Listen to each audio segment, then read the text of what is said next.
Cinema ఇండస్ట్రీలో తనపై కొందరు కావాలనే ద్వేషపూరిత ప్రచారం చేశారని నటి ప్రియాంక మోహన్ సంచలన వ్యాఖ్యలు చేశారు. తాజాగా ఇచ్చిన ఒక ఇంటర్వ్యూలో ఆమె ఈ విషయాన్ని వెల్లడించడంతో సినీ వర్గాల్లో చర్చ మొదలైంది. టాలీవుడ్లో ఓజీ, గ్యాంగ్ లీడర్, సరిపోదా, శనివారం సినిమాలతో గుర్తింపు పొందిన ప్రియాంక మోహన్ తమిళంలో డాన్, కెప్టెన్ మిల్లర్ వంటి చిత్రాల్లో కూడా మంచి పేరు తెచ్చుకుంది.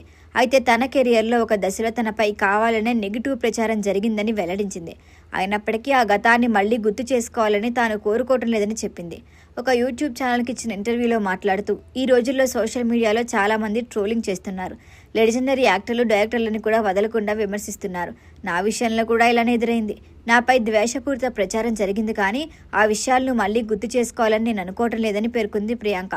ఆ అనుభవం తనను మరింత బలంగా మార్చిందని కూడా చెప్పారు. ఆ సమయంలో ఎదురైన అనుభవం నన్ను మంచి వ్యక్తిగా మార్చింది. చాలా విషయాలు నేర్చుకునే అవకాశం ఇచ్చింది. సినిమా ఇండస్ట్రీలో ఏదీ శాశ్వతం కాదు. ఎవరికైనా ఎప్పుడైనా ఏదైనా జరగచ్చు. కానీ కష్టకాలం వచ్చినప్పుడు మనం ఇంకా బలంగా ఎదగగలం అని ఆమె వ్యాఖ్యానించారు.